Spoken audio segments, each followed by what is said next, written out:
మీరు ప్రత్యేక హోదా గురించి 100 టైమ్స్ రేస్ చేసామని చెప్పారు, బాగానే ఉంది.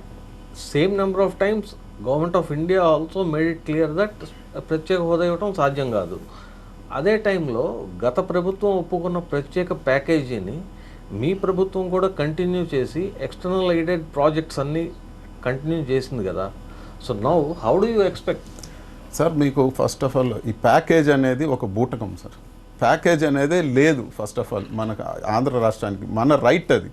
స్టేట్ విభజన చట్టంలో హామీలు ఇవ్వడం ప్యాకేజ్ కాదు. సో ఎక్స్టర్నల్ ఎయిడెడ్ ప్రాజెక్ట్స్ ఆంధ్రాకి ఏమో ప్రత్యేకంగా ఇచ్చేసింది ఏం లేదు సార్. అన్ని స్టేట్లకు ఎలా ఇచ్చారో మనకు కూడా అలాగే ఇచ్చారు, ఆంధ్రాకు కూడా అలా ఇచ్చారు.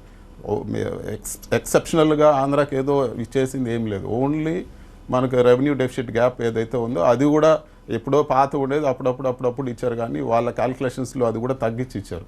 సో మనకు ప్రత్యేకంగా సెంట్రల్ గవర్నమెంట్ వచ్చి ఆంధ్రాకు బ్రహ్మాండంగా ఏదో ఇచ్చేసి మనకు చేసింది ఎక్కడా లేదు.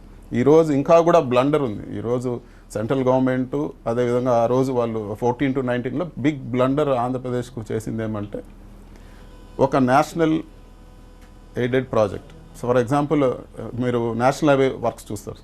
నేషనల్ హైవే వర్క్స్ డైరెక్ట్గా సెంట్రల్ గవర్నమెంట్ టెండర్ పిలిచి ఎగ్జిక్యూట్ చేస్తుంది. ఎక్కడ కూడా హికప్స్ రావు.